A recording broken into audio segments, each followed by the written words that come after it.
Le château et bastion de Mauvillain était une fortification ancienne et importante destinée à la défense de la ville. Dès 1384, on parle de châtel et tour de Mauvillain.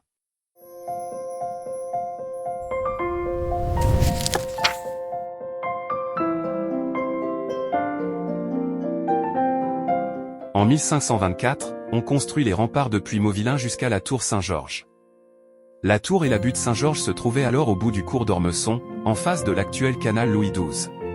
Entre 1514 et 1550, alors que l'on travaille sans relâche à l'augmentation de la défense du front sud de la ville, on vient adjoindre au château une tour ronde et un bastion, en carreaux de craie et entouré d'eau, tout en conservant l'ancien pont et bâtiment qui le couvrent.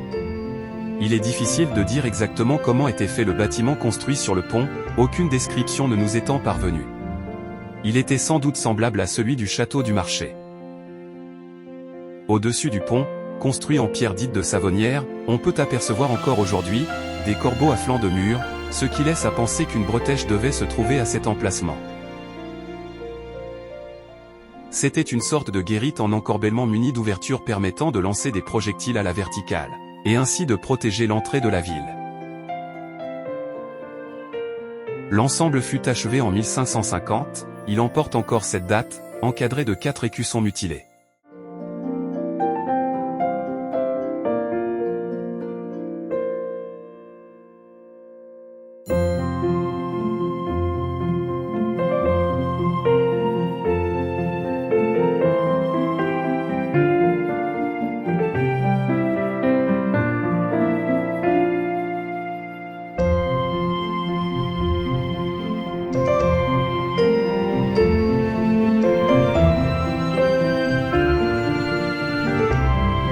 Il était défendu par le bastion Vaubecourt qui se trouvait à l'emplacement actuel du petit parking en bas du boulevard.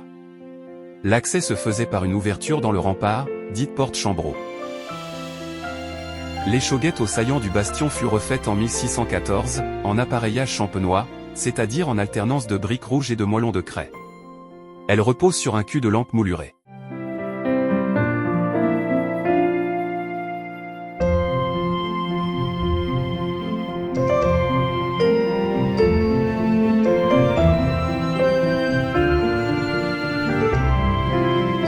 L'ouverture du pont situé côté ville est voûtée en trompe évasée, ce qui lui confère une véritable curiosité. L'ensemble, démonté partiellement à la fin du XIXe siècle, est aujourd'hui une propriété privée, sauf le pont qui appartient à la ville.